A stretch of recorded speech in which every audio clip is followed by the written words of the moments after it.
Amém. Glória a Deus. Feche os teus olhos nesse momento. Eu não sei o motivo que você está aqui, mas uma coisa eu sei: Deus está aqui. Amém? A palavra de Deus diz: onde tiver dois ou mais reunidos em meu nome, ali eu estaria.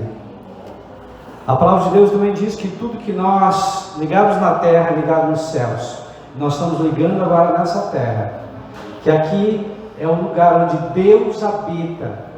E se o lugar onde Deus habita, aqui tem a glória de Deus, a Shekinah, aqui tem o poder de Deus.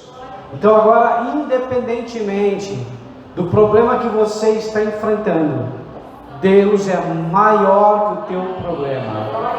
Deus, Ele vai além do que nós pedimos ou pensamos. E agora, Pai amado, neste momento, vai operando o teu sobrenatural, que muralhas, barreiras, fantasmas, medos, dores, enfermidades, não importa, Senhor amado, o que vier, que tudo isso caiam por terra pelo poder do teu nome, em o nome de Jesus. Quem crê, diga amém. Amém. Glória a Deus, e aplauda o Senhor, porque Ele merece toda a honra, toda a glória e todo louvor ao Senhor. Amém? Glória a Deus. Queridos, nós estamos sempre falando, e é importante, quando você agradece, a graça desce. Quando você reclama, a maldição chama. Então agradeça. A Bíblia diz: em tudo dai graças, porque esta é a vontade de Deus. Nós temos que aprender a agradecer como um estilo de vida. Amém? Louvado seja o nome do Senhor. Pode colocar, por favor. Nós vamos ler uma passagem. Essa passagem está no Evangelho de João, capítulo 11, versículo 43. Evangelho de João, capítulo 11, versículo 43. Aqui está falando sobre a ressurreição de Lázaro. Então Jesus gritou: Lázaro, vem para fora. E o morto saiu, com as mãos e os pés presos com faixas, e o rosto envolto num pano. Jesus disse: desamarrem as faixas, deixe-no ir. Amém? Senhor amado, eu sei que o Senhor zela e vela pela Tua palavra. A Tua palavra não volta vazia, sem cumprir um propósito para o qual o Senhor tenha designado. Abre os ouvidos espirituais, e que nós possamos não somente entender, mas ter a coragem de praticar essa palavra, em o nome do Senhor Jesus. Amém e amém. Pode sentar, queridos. Louvado seja o nome do Senhor.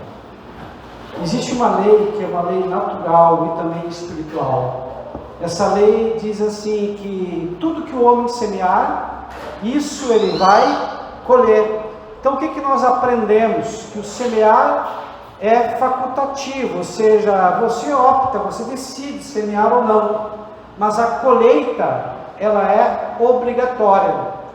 Então nós entendemos que no presente nós precisamos tomar ações, decisões, escolhas, e essas escolhas que nós a todos os momentos estamos tomando, tem que ser uma escolha certa, e no tempo certo, e da forma correta, porque ações certas vão produzir resultados bons, ações erradas vão produzir resultados ruins, ou seja, é o sucesso ou o fracasso.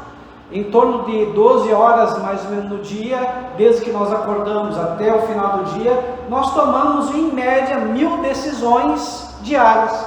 Ou seja, a todo momento nós estamos tomando decisões, mas tem decisões que são triviais, banais, que não vão ter grandes repercussões, mas tem decisões que vai trazer repercussões para a minha vida, para a minha família, inclusive para a minha geração. Então eu preciso ter cuidado com isso. Pastor, por que o senhor está falando isso?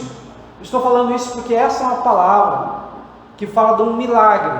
ressurreição. Ou seja, Jesus trouxe a vida a alguém que estava morto. Talvez em alguma área da tua vida, tenha alguma área que não esteja bem, precisa de um mover sobrenatural de Deus, ou seja, você precisa de um milagre. A Bíblia diz em Hebreus 13:8, eu sou mesmo ontem, hoje e serei eternamente. Qual é o milagre? O que você precisa fazer que você sabe que você não consegue, mas só Deus pode? E a Bíblia diz que Deus é o Deus de milagres. Nosso Deus é o Deus do impossível. A palavra de Deus diz, agindo eu, quem impedirá? Então nós sabemos, temos a nossa fé bem firmada no autor e consumador da nossa fé, que é Cristo Jesus, e sabemos que Ele é verdadeiro, Ele vai operar, Ele vai fazer um milagre acontecer. Só que para Deus fazer um milagre acontecer, precisa de alguns pré-requisitos nossos. Precisa que Deus seja provocado. Por quê? Deus mais reage do que age. Olha bem o que eu vou falar. Deus mais reage do que age em nossa vida. Por quê? Porque tem a palavra dele. Ele jamais vai ir contra a sua própria palavra, que é a sua lei.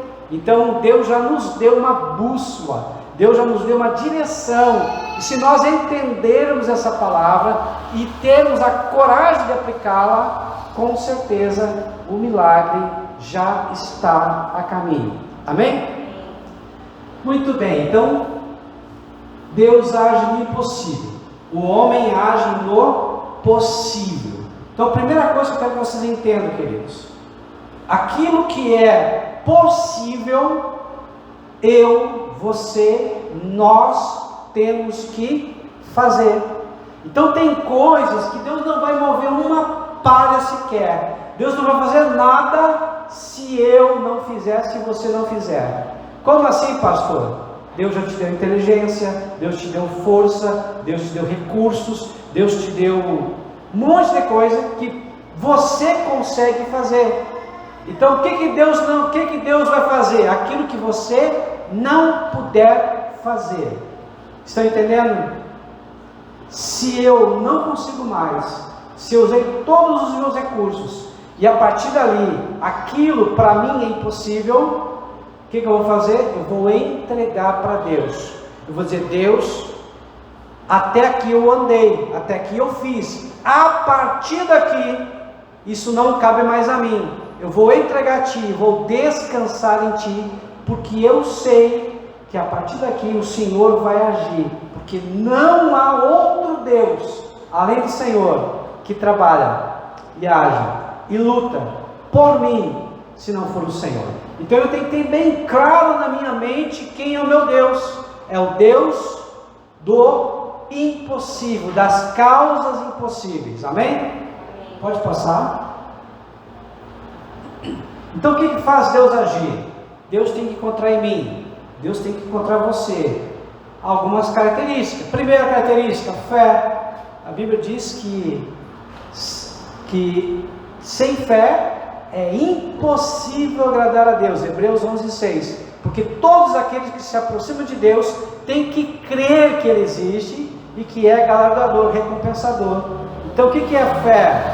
Você não vê, mas crê. Você não vê, mas você visualiza aquilo como sendo ou está sendo executado, concretizado. Isso é fé. Você não está vendo, mas dentro de você aquilo já existe. Dentro de você aquilo já foi realizado.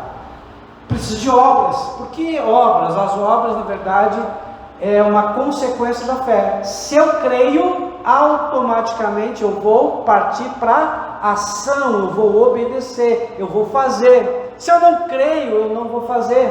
Então a melhor forma de sabermos o quanto de fé nós temos é saber o quanto nós estamos dispostos a fazer, a praticar, a obedecer a palavra de Deus. Eu tenho que me arrepender, tenho que ter arrependimento. No grego é metanoia, que significa mudança de mente, uma mente mudada, transformada, uma mente de Cristo. Eu tenho que ter esperança. Lá em 1 Coríntios 13 diz: tudo vai passar, mas o que vai permanecer é a fé, a esperança e o amor, sendo o maior desses dons o amor.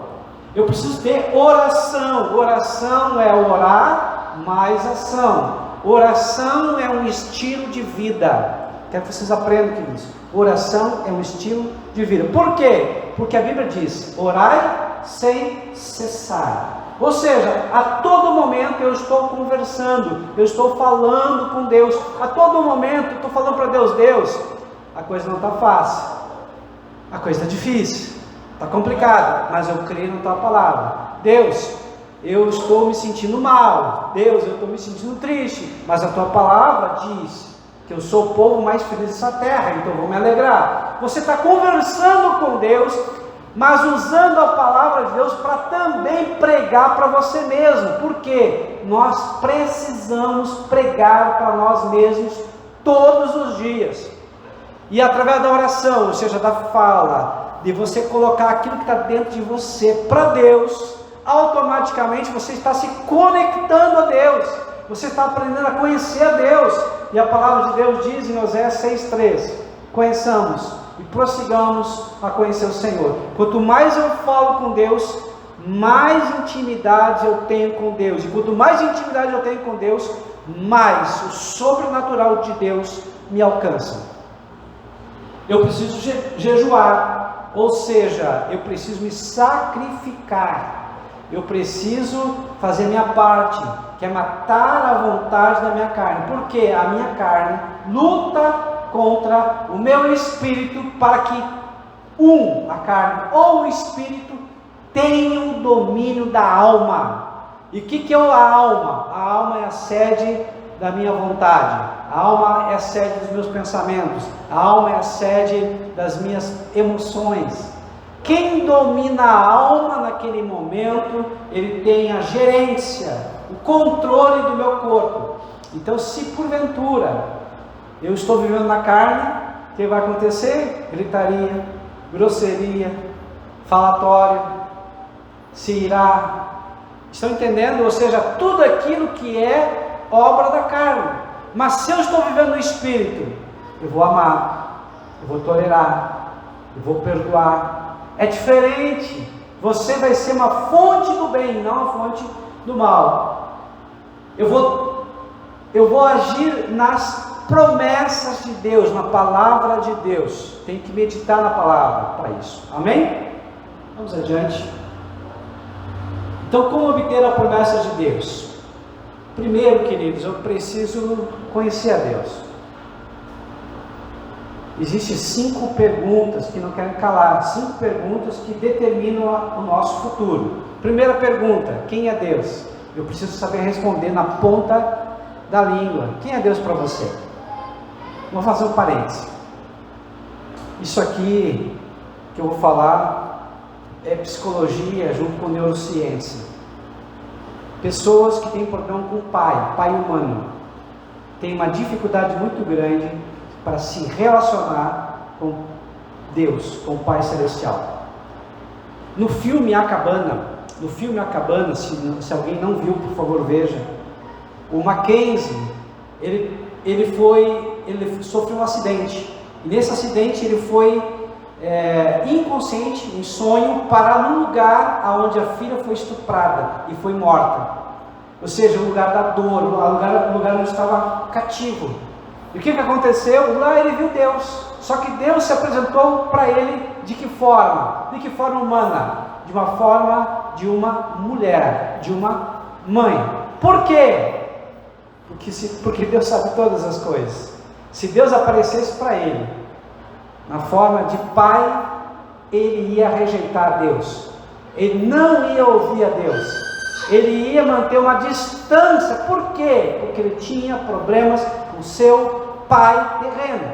E as pessoas que têm problema com o seu pai terreno acabam passando esse problema, transferindo esse problema para o seu pai celestial. Automaticamente ele não conhecia Deus, ele ia na igreja, ele era religioso, mas ele não tinha comprometimento, não tinha aliança com Deus. Ele não conhecia Deus. como deveria conhecer. Pastor, o que o senhor está me dizendo? Ressignifica com teu pai.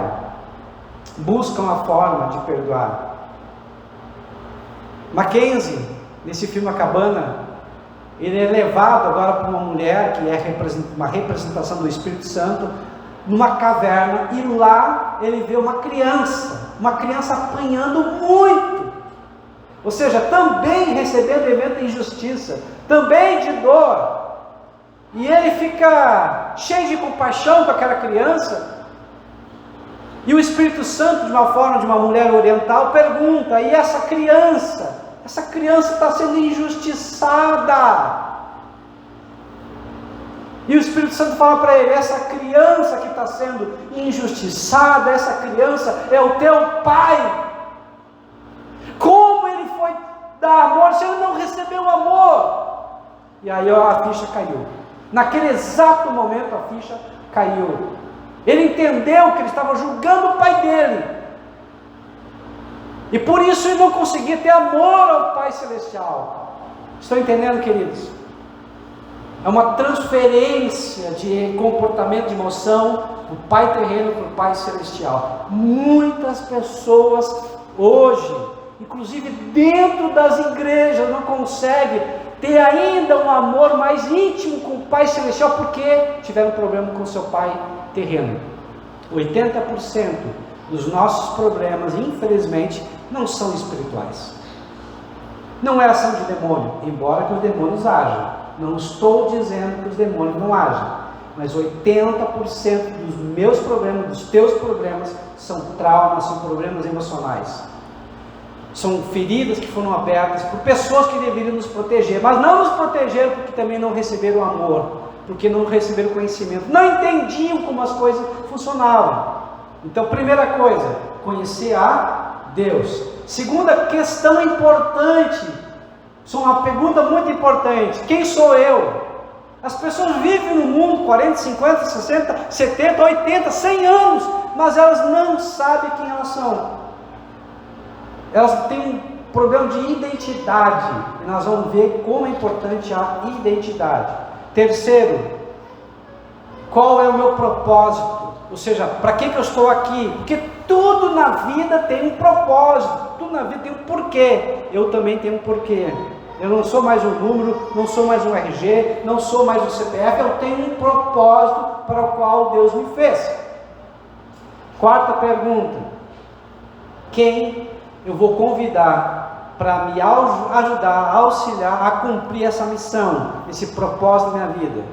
E a quinta e última pergunta é: para onde eu vou? Se eu entender essas perguntas, saber na ponta da língua as respostas, eu vou ser uma pessoa convicta, cheia de certeza.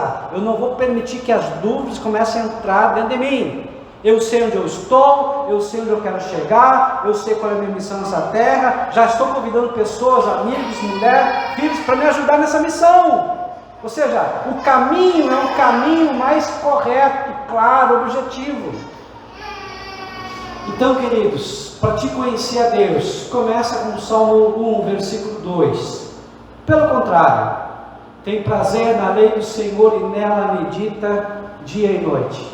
Pastor, o que você está me dizendo? Não sou eu, é a Bíblia Sagrada. Você quer ter sucesso?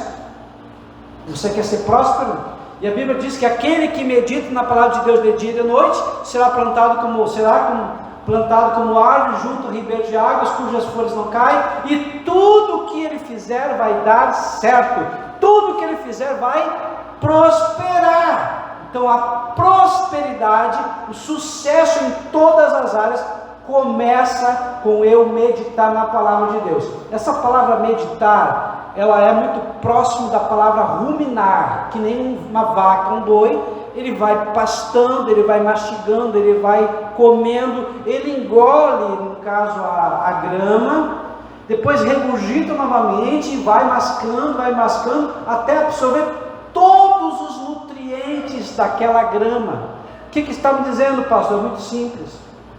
Você, quando lê a palavra, você faz perguntas para a palavra, ou seja, o que essa palavra está me dizendo? O que eu preciso mudar? Qual é o princípio que eu preciso agregar a mim? O que eu preciso fazer? Estão entendendo? Eu tenho que me fazer perguntas para a palavra, para eu entender, sugar o máximo possível de entendimento e compreensão da palavra. Estão entendendo? A palavra de Deus nos diz isso, meditar na palavra de dia e de noite. Significa que todos os dias eu preciso ler a palavra. Todos os dias eu preciso meditar na palavra. Todos os dias eu preciso entender e colocar essa palavra no meu coração. Eu não posso ser um crente apenas da quinta e domingo, que eu vou ler a palavra quando o pastor falar. Não, eu preciso ler a palavra todos os dias. Por quê? Eu preciso alimentar o meu corpo todos os dias. Assim também eu preciso alimentar a minha alma e o meu espírito todos os dias. Por isso que tem muitas pessoas fracas, porque elas não se alimentam e não meditam da palavra todos os dias. Continuando. O Salmo 119, versículo 11 e 12 diz: guardarei a tua palavra em meu coração, para não pecar contra ti. Eu te louvo, ó Senhor, ensina-me os teus decretos. O que significa guardar a palavra no meu coração? Toda vez que a palavra de Deus colocar coração, na verdade está falando mente. Por quê? Não tinha um termo adequado lá no Antigo Testamento, nem no Novo Testamento, para falar mente. Até 1950, 1960, ou seja, o século passado ainda, achava que o coração ainda tinha algumas funções, mas não, tudo acontece na mente. A mente, na verdade, é a sede dos meus pensamentos, das minhas emoções, dos meus sentimentos e da motivação. Tudo acontece na mente. A mente, na verdade, é o grande palco das grandes batalhas que acontecem internamente, dentro de mim. Então, se eu entendo que a minha mente, eu preciso guardar a minha mente. Eu preciso entender que tudo que eu vejo, tudo que eu ouço, isso vai influenciar positivo ou negativamente a minha vida, a minha história. E por isso que eu medito na palavra, por isso que eu preciso guardar essa palavra. E essa palavra, depois de guardada, ela mesma vai servir como uma proteção. Lá em Efésios capítulo 6, fala que nós devemos usar a armadura de Deus. E uma das armaduras de Deus é o capacete da salvação. Amém? Quando você é salvo, a salvação ela te protege como um capacete, um guerreiro, tendo uma ferramenta, uma arma de proteção. Jeremias 31, 33 diz: e esta é a nova aliança que farei com o povo de Israel depois daqueles dias, diz o Senhor. Porei minhas leis em sua mente e as escreverei em seu coração. Serei o seu Deus e eles serão o meu povo. Amém? A primeira lei, o primeiro testamento, o primeiro conceito, a primeira aliança que Deus fez, Deus escreveu a sua lei em tábuas, pedras de tábuas, pedras. A segunda lei, o segundo mandamento, o segundo conceito, a nova aliança agora, Deus escreve a sua lei dentro de nós. Ou seja, na minha mente, na tua mente, na nossa mente, existe a lei de Deus. Como assim, pastor? Primeiro eu leio, quando eu leio eu memorizo, quando eu leio eu gravo. Aí a minha própria consciência vai me acusar se eu estou falando o que é certo, fazendo o que é certo ou fazendo o que é errado. E o Espírito Santo também trabalha dentro de mim, porque a palavra de Deus diz que o Espírito Santo é o que convence o homem do pecado, da justiça e do juízo. Então, se eu começo a meditar na palavra, essa palavra ela vai ser internalizada, se torna uma verdade inquestionável. A minha consciência, ela me dá direção e o Espírito Santo confirma.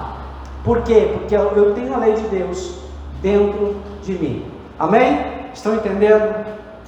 Continuando. Eu preciso alimentar a minha fé em Deus. Preciso alimentar a minha fé em Deus. Romanos 10, 17 diz: portanto, a fé vem por ouvir, isto é, por ouvir as boas novas a respeito de Cristo. Eu estou usando uma nova versão transformadora, uma outra linguagem.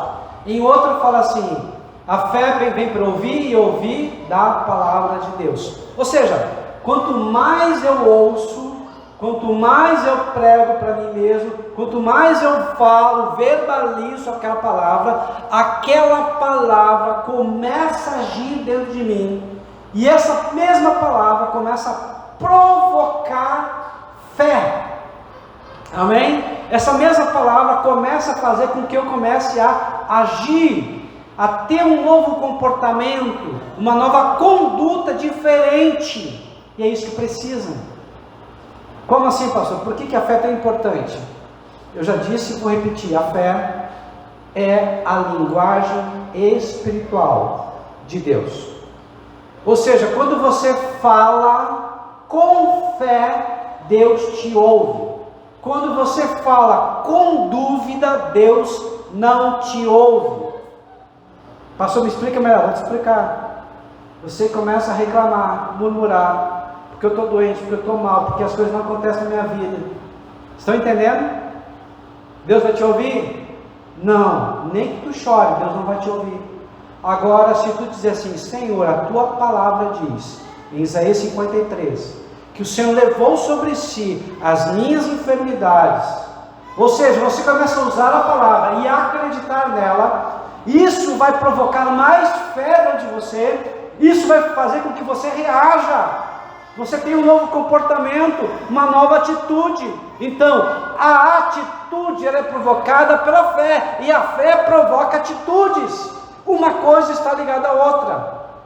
Como é que funciona a questão da ação? Primeiro, eu tenho experiências e observações. Estou vendo, eu estou observando, eu estou me relacionando. Isso cria em mim experiências e observações. Essas experiências e observações entram para dentro da minha mente através de informações. Essas informações no meu cérebro, através da minha inteligência, provocam processos de associações.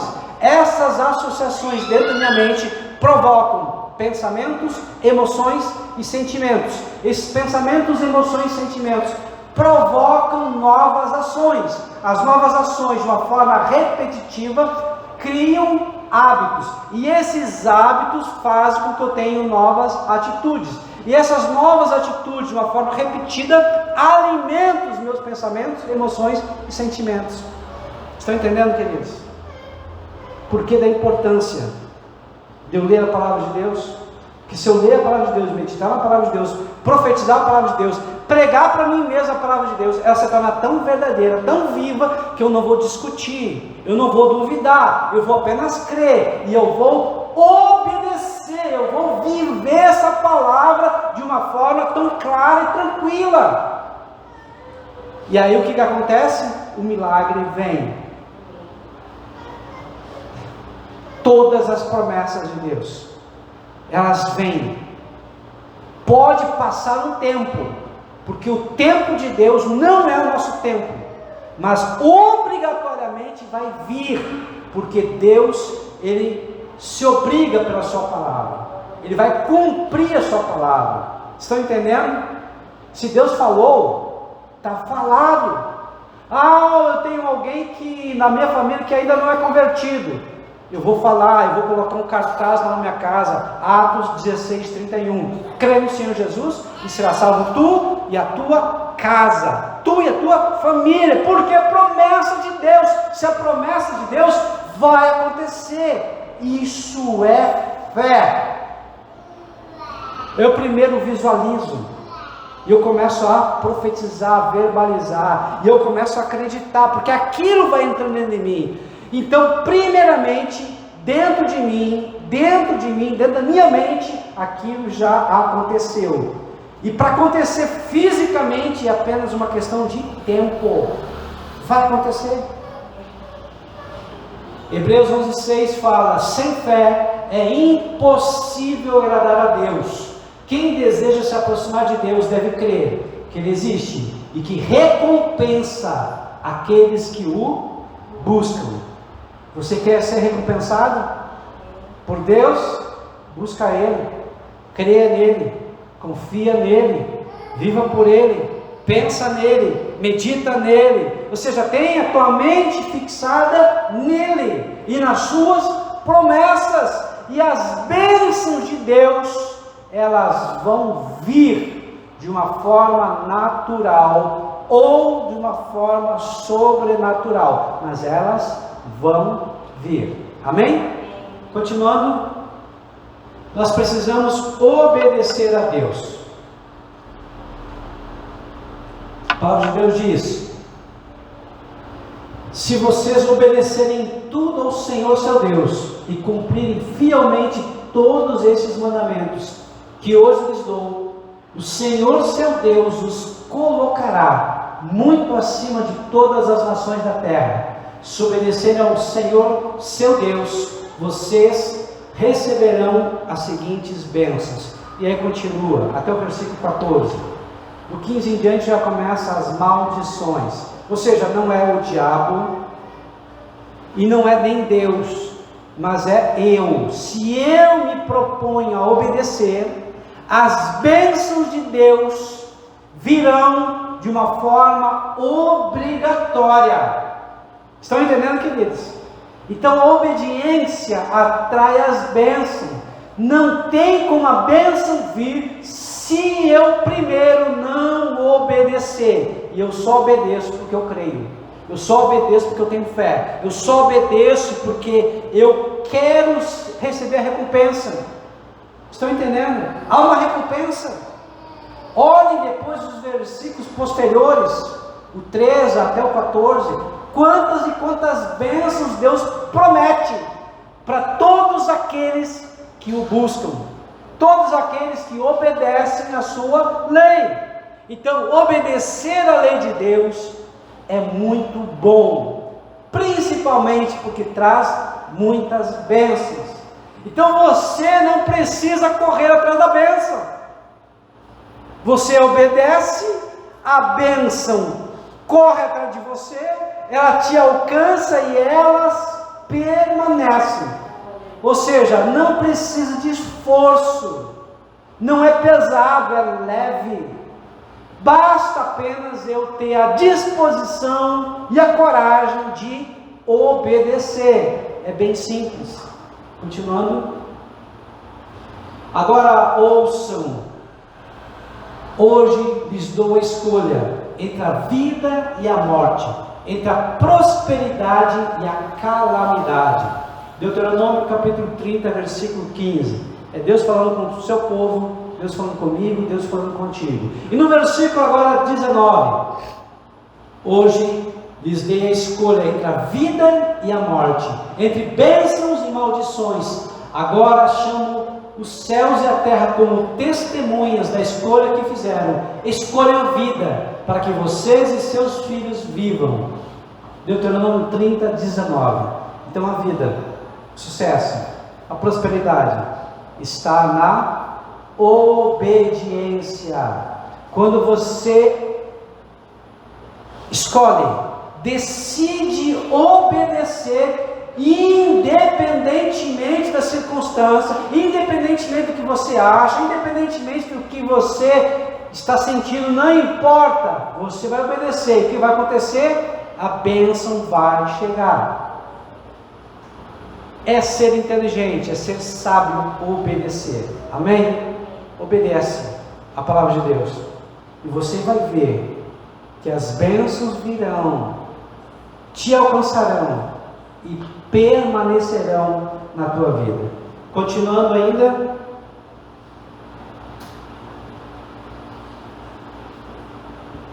Tiago 2,26. Assim como o corpo sem fôlego está morto, também a fé sem obras está morta. Você tem que agir, você tem que obedecer, você tem que fazer alguma coisa, porque não tem como dizer, eu tenho fé, se não tiver obras, se não tiver prática da vida cristã. É impossível. A fé, ela é vista na tua vida pelos outros, da maneira como você se comporta, da maneira como você fala, da maneira como você reage, age e reage no teu dia a dia. Pastor, mas de vez em quando eu Me atrapalha? Com certeza, eu também me atrapalho. A gente é humano, a gente erra, a gente falha, mas daí a gente vai lá e pede perdão, a gente vai lá e se desculpa, a gente vai lá e assume os erros. Estão entendendo? Mas a obra, a prática tem que ser visto na nossa vida. Como as pessoas verão a Deus se não for através das obras, através do nosso testemunho? É impossível as pessoas verem a Deus se elas não verem Deus através de nós. E só as pessoas vão ver Deus através de nós se primeiramente Deus agir dentro de nós, no nosso interior. Efésios 2, 8 a 9 diz: vocês são salvos pela graça, por meio da fé. Isso não vem de vocês, é uma dádiva de Deus. Não é uma recompensa pela prática de boas obras, para que ninguém venha se orgulhar. Pastor, parece que Tiago, parece que Efésios, Paulo está falando o contrário. Tiago, não, os dois se completam. Ou seja, as obras é necessário para evidenciar a nossa fé. Então, fé e obras estão interligados, fazem parte de um conjunto só. Mas a salvação não vem através das obras. A salvação vem através da graça. O que é graça? É favor não merecido. O que é graça? Deus quis me salvar. Estão entendendo? Isso é importante. Eu não sou salvo pelas obras, mas as obras evidenciam a minha fé. Se eu digo que eu tenho fé em Deus, eu preciso executar, fazer, falar, dar bom testemunho. Senão, é só coisa para inglês ver. Pode passar. 1 Samuel 15, 22, 23 diz: Samuel respondeu: o que agrada mais ao Senhor, holocaustos e sacrifícios, ou obediência à voz dele? Ouça, a obediência é melhor que o sacrifício, e a submissão é melhor que ofertas de gorduras de carneiros. A rebeldia é um pecado tão grave quanto a feitiçaria, e persistir no erro é um mal tão grave quanto adorar ídolos. Assim como você rejeitou a ordem do Senhor, ele o rejeitou como rei. Ou seja, eu vou me aproximar de Deus, deixando o orgulho de lado. Amém? Em outra tradução diz que o pecado da rebeldia é comparado com o pecado da feitiçaria. E a arrogância, a vaidade, a soberba é como o pecado da idolatria. Está entendendo o que é isso? Como nós precisamos nos achegarmos a Deus sendo humildes, deixando de lado o nosso orgulho. Mas pastor, como isso? Vou explicar. Nós, seres humanos, somos seres extremamente orgulhosos, soberbos. Então nós precisamos reconhecer que somos orgulhosos, porque o maior defeito nosso não é ser orgulhoso. O maior defeito nosso é não reconhecer que somos orgulhosos. O maior defeito nosso é pintarmos uma ideia de quem nós somos que não condiz com a realidade. Ou seja, nós precisamos fazer um exame de nós mesmos. E nesse exame, o que eu vou encontrar? Muitas fortalezas, ou seja, qualidades. Mas também eu vou encontrar muitas fraquezas, ou seja, defeitos. Estão entendendo?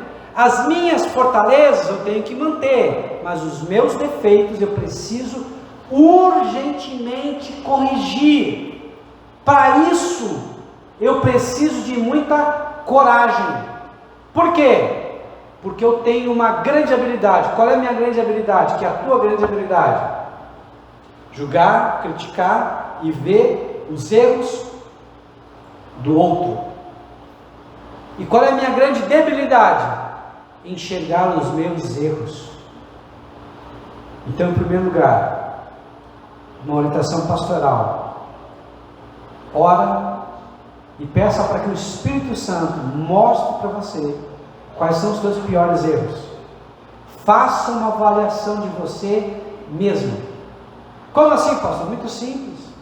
Começa a ter mais sensibilidade e ouça as pessoas que estão à tua volta. Daqui um pouco você é muito grossa, irado, iracundo. Daqui a pouco você fala demais, faz pouco, vai falar muito. Daqui um pouco você não se dá por conta, mas está mentindo. Daqui um pouco você bate o pé, isso é orgulho. E o orgulho precede a queda. E a vaidade, a arrogância, precede a ruína. Então nós temos que quebrar o orgulho da nossa vida. Isso só é possível com Deus ao nosso lado, com o Espírito Santo intercedendo por nós, com gemidos inexprimíveis. Senão, não tem outra forma. Prossiga. Então Provérbios 16:18 diz: o orgulho precede a destruição, a arrogância precede a queda. Se você quer cair, se você quer ser destruído, cultive o teu orgulho, cultive a tua arrogância. Isso vai fazer você cair e ser destruído. Pessoas que caem e são destruídas, uma das principais causas, se não for a maior, é o orgulho. E todos nós, sem exceção, nem eu entro também, porque eu também sou muito orgulhoso. Eu preciso de Deus para quebrar o meu orgulho todos os dias. Esse é um animal feroz que está dentro de mim, que precisa ser contido. Eu preciso botar uma corrente. Eu não vou matar, porque enquanto eu viver eu vou ter orgulho. Mas enquanto tiver a corrente é a corrente da humildade, vai segurar esse animal feroz que está dentro de mim. Tiago 4,6 diz: contudo ele generosamente nos concede graça. Como dizem as Escrituras, Deus se opõe aos orgulhosos, mas concede graças aos humildes. Amém? Deus exalta os humildes e abate os orgulhosos. Então é bíblico, queridos. Quem é orgulhoso vai cair, vai ser abatido por Deus. Quem é humilde vai ser engrandecido, exaltado pelo Senhor. Seja humilde. Daqui para frente, começa a orar e dizendo: Senhor, me faça mais humilde. Eu preciso, eu quero, eu desejo ser mais humilde. Eu reconheço que sou orgulhoso. Eu preciso de Ti. Me ajuda, Senhor. Continuando. Eu preciso amar a Deus. Jesus respondeu: ame o Senhor seu Deus de todo o seu coração, de toda a sua alma e de toda a sua mente. Este é o primeiro e o maior mandamento. Evangelho de Mateus, capítulo 22, versículo 37 e 38. Se eu quero ter sucesso, se eu quero prosperar, se eu quero que o milagre de Deus venha sobre mim, eu preciso fazer a minha parte. Essa minha parte é amar a Deus sobre todas as coisas. E amar a Deus sobre todas as coisas resume toda a lei e os profetas. Amar a Deus sobre todas as coisas requer colocar Deus como prioridade número 1 na minha vida, na minha existência. Amar a Deus significa praticar. Amar a Deus significa servir. Amar a Deus significa me conectar com Deus. Amar a Deus é fazer a vontade de Deus. Amar a Deus é amar o próximo como a mim mesmo. Estão entendendo, queridos? Eu preciso amar, porque eu me encho do Espírito do amor. A palavra de Deus diz em 1 João capítulo 4, versículo 8, a primeira parte: Deus é amor. Então quando eu me encho de Deus, eu me encho de amor. Mas não é o amor humano, porque o amor humano é o amor filéu, um amor de amigo, de mano, de brother. É o amor eros, que é o amor sexual, sensual, marido e mulher. O amor de Deus é um amor ágape, um amor divino, um amor incondicional, é um amor que não tem barreiras, é um amor que se importa com o outro, é um amor que tudo sofre, tudo crê, tudo espera, tudo suporta. Esse é o amor que faz grande diferença no dia a dia, nos relacionamentos que nós temos com as outras pessoas. Esse é o amor que provoca a curiosidade das pessoas em conhecer teu Deus, conhecer teu pastor, tua igreja, mas na verdade eles querem conhecer a Deus, porque você é a Bíblia aberta que está perante as pessoas, e elas vão ler a Bíblia, a palavra de Deus, através da tua vida, através do teu testemunho. Olha que responsabilidade e ao mesmo tempo que privilégio nós temos. Continuando, João 14:15 diz: se vocês me amam, obedeçam a meus mandamentos. 14:21 diz: aqueles que aceitam meus mandamentos e lhes obedecem são os que me amam. João 14:23, Jesus respondeu: quem me ama faz o que eu ordeno, meu Pai o amará e nós viremos para morar nele. O que nós aprendemos aqui? Que amar a Deus é guardar, é cumprir os seus mandamentos. E quando eu não cumpro os mandamentos de Deus, é porque eu não amo verdadeiramente. Pesado mas é isso aí, queridos. Se eu amo a Deus, eu vou cumprir com os mandamentos dele. E se eu cumprir com os mandamentos dele, eu estou atraindo a atenção dele. Quando eu atraio a atenção dele, eu atraio o milagre, eu atraio o poder sobrenatural de Deus na minha vida. E tudo vai dar certo. E tudo que eu fizer vai prosperar. Inclusive, o milagre de Deus vai me alcançar. Continuando, 1.6, eu preciso buscar a Deus. Mateus 6,33 diz: busque em primeiro lugar o reino de Deus e a sua justiça, e todas essas coisas lhe serão dadas.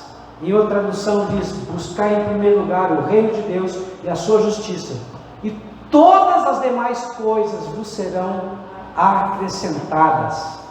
Quando eu busco a Deus, queridos, não é muita coisa. O que eu preciso fazer? Buscar a Deus. E como é que eu sei que estou buscando a Deus? Quando estou buscando a justiça de Deus, quando estou buscando o reino de Deus e a sua justiça. O que é buscar o reino de Deus? É a vontade dele. Quando estou buscando cumprir a lei dele, quando eu estou buscando que a cultura de Deus esteja na minha vida, me mudando completamente a forma de eu pensar, sentir e de me expor, conviver com as pessoas. Quando eu entendo isso e cumpro a justiça, o que é a justiça de Deus? Justiça é dar a cada um o que lhe é devido. Justiça é fazer o que tem que ser feito. Ou seja, se eu sou um pai, eu quero ser justo, eu preciso obedecer a palavra de Deus e ser um pai que vou respeitar os meus filhos, mas vou disciplinar, vou corrigir. E como diz Provérbios 22:6, que o pai ele tem que ensinar a criança no caminho que deve andar, e mesmo depois de velho não se desviará dele. Tem que ensinar a palavra de Deus. Isso é justiça. O que é justiça para uma mãe? Para uma mãe é amar os seus filhos, respeitar os seus filhos e também orientar. O que é justiça para o marido? É amar a sua esposa como Cristo amou a sua igreja por ela morrer. O que é amar para uma mulher? É submeter-se a seu marido, submeter a liderança dele, a missão dele e ajudar para cumprir essa missão nessa terra. Ou seja, é obedecer a palavra de Deus, e para isso eu preciso conhecer a palavra de Deus e aplicar a palavra de Deus no meu dia a dia. Isso é justiça. Continuando, eu preciso orar a Deus. Filipenses 4:6: não vivam preocupados com coisa alguma, Em vez disso, ore a Deus, pedindo aquilo de que preciso e agradecendo-lhe por tudo que Ele já fez. Que palavra! Eu amo essa palavra, queridos. Eu amo. Aqui Deus diz assim, ó, não andeis preocupados. O que é a palavra preocupado? É preocupar-se com algo que pode ou não acontecer. Então a preocupação, na verdade, é uma grande mentira. E eu quero que vocês entendam isso. A preocupação, na verdade, é uma grande mentira. Por quê? 92% das minhas preocupações jamais, nunca acontecerão. E eu gastei dinheiro, eu gastei tempo, eu gastei energia, eu gastei aquilo que tinha mais valioso que Deus me deu, me remoendo, me gastando, me torturando com algo que eu não sei se vai acontecer, é apenas uma possibilidade.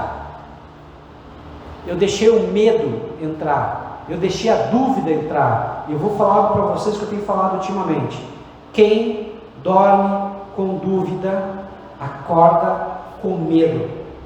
Eu vou repetir: quem dorme com dúvida, acorda com medo. A dúvida é do diabo. Porque assim como a fé constrói, e a fé nós podemos simbolizar como uma ponte, a dúvida nós simbolizamos como um muro. Ela nos separa de Deus, nos afasta de Deus e nos afasta das outras pessoas. Quando você deixa a dúvida entrar, a dúvida gera o medo te paralisa, e o medo, assim como a fé, são os dois únicos elementos capazes de trazer ao mundo aquilo que ainda não existe. Eu vou repetir: o medo, assim como a fé, são os dois únicos elementos capazes de trazer ao mundo aquilo que não existe.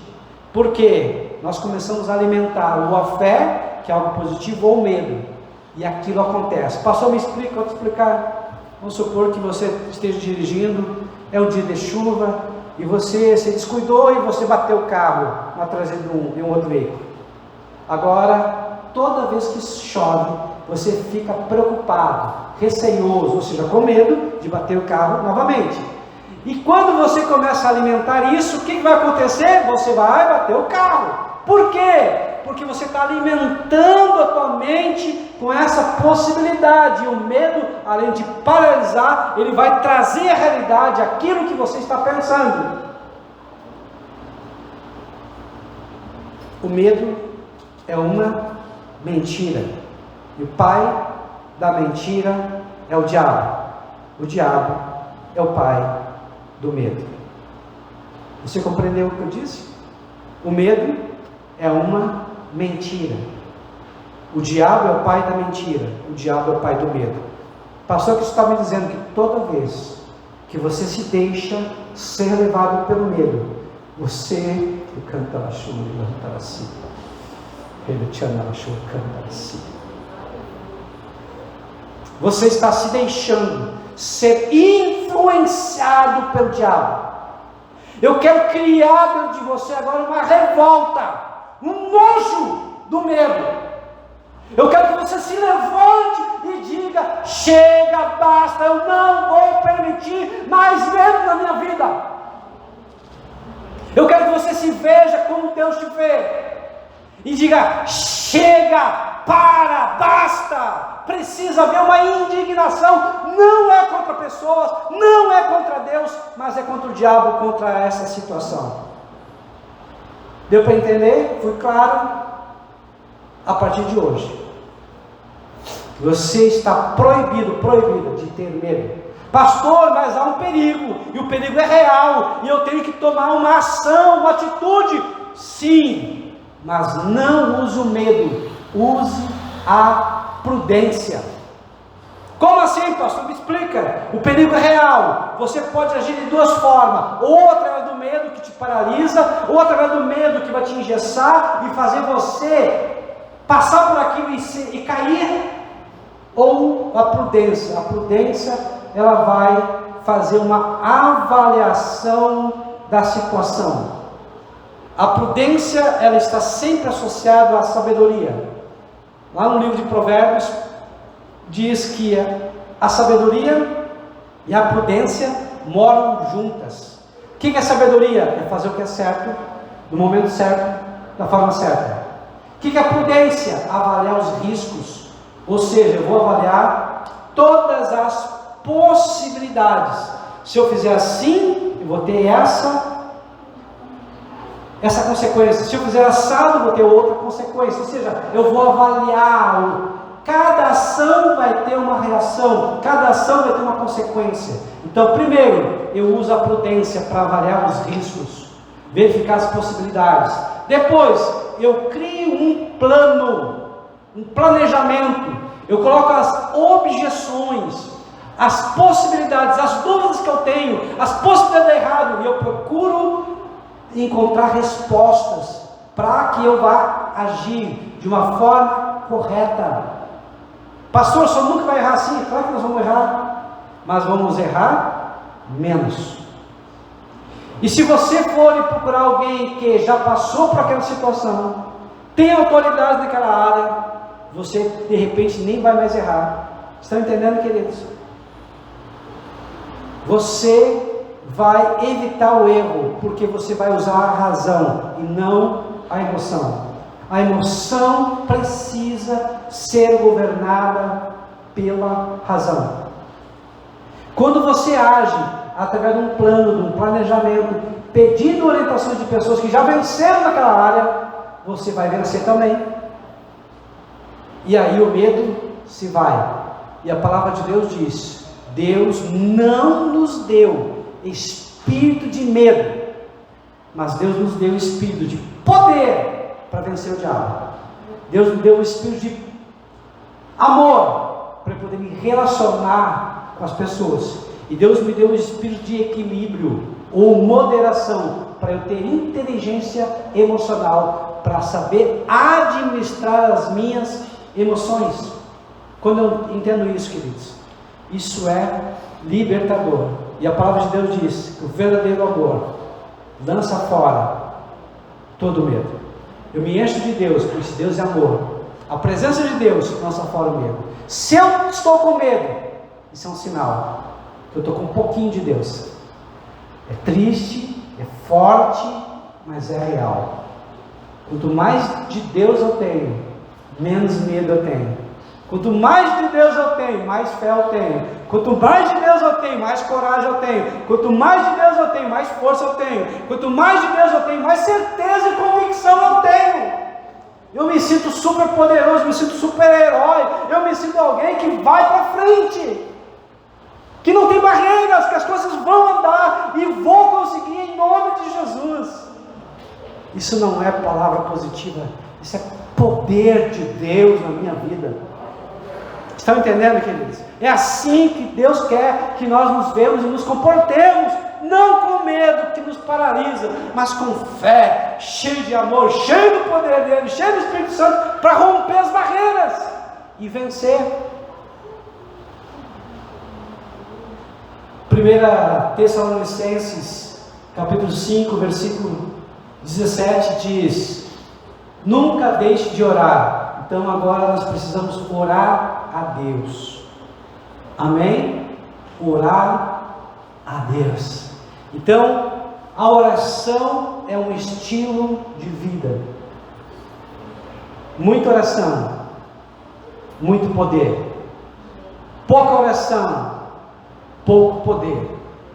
Nenhuma oração, nenhum poder. O poder de Deus sobre a nossa vida está intimamente ligado à oração. E a oração não significa que você vai ficar 24 horas ajoelhado, até porque você tem que trabalhar, você tem que produzir, você tem que fazer outras coisas. Mas orar significa que você está conectado com Deus, com o teu pensamento com Deus. Isso é orar. Você pode estar fazendo algo, mas dentro de você está em oração. Você pode estar fazendo qualquer coisa, mas está pedindo para Deus abençoar o produto e o trabalho que você está fazendo, pedindo clientes. Estão entendendo? A oração é contínua, é todo momento, em todos os instantes. Eu estou em oração, estou buscando a Deus e me colocando à disposição dele. Eu preciso orar sempre, até que a minha vida se torna tão simples falar com Deus, tão natural falar com Deus, que eu não tenho mais barreiras, e Deus vai me ouvir, porque Ele ouve. Amém? Continuando. Oséias 6,3. Ah, como precisamos conhecer o Senhor. Busquemos conhecê-lo. Amém? Em outra tradução, volta um pouquinho mais. Tá, continuando aí na oração, continuando. Tá. Oséias 6,3. Em outra tradução diz: conheçamos e prossigamos a conhecer o Senhor. Essa palavra conhecer no hebraico significa ter um relacionamento íntimo com Deus. É como o homem que tem um relacionamento com uma mulher, que são casados. Deus quer ter um relacionamento tão íntimo que você possa buscar conhecê-lo. Como assim, pastor? Tem homem e mulher que vivem a vida inteira, 40, 50, 60 anos juntos, mas não se conhecem. Por quê? Porque não fazem perguntas certas. Perguntas certas fazem com que as respostas sejam certas. Perguntas erradas fazem com que as respostas sejam erradas. Como assim, pastor? Você tem que fazer perguntas certas para Deus e ter a sabedoria de ouvir a voz de Deus, meditar na palavra dele, para que o Espírito Santo te traga revelações através da sua própria palavra. Estão entendendo, queridos? Oséias 4,6, a primeira parte diz: meu povo está sendo destruído. Em outra linguagem diz: o meu povo está sendo destruído, o meu povo perece, porque não me conhece. Precisamos conhecer ao Senhor. Amém? Prossegue. Vou ficar aqui. Nós temos, para o milagre acontecer, nós temos 3 eixos. Primeiro eixo, nós temos que entender mais de Deus. Segundo eixo, nós temos que entender mais o que a Bíblia fala em relação ao meu próximo. Terceiro eixo, entender o que a Bíblia fala de mim, comigo mesmo. Então, você quer o sobrenatural de Deus? Primeiro, conheça a Deus. Amém? Segundo, conheça o teu próximo. Terceiro, conheça a ti mesmo. Se você entender esses 3, somente 3, você vai produzir um milagre na tua vida, pois Deus, Ele não age tanto quanto reage. Ele vai reagir à tua ação. Vamos ficar em pé? Louvado seja o nome do Senhor. Grande és tu, Senhor.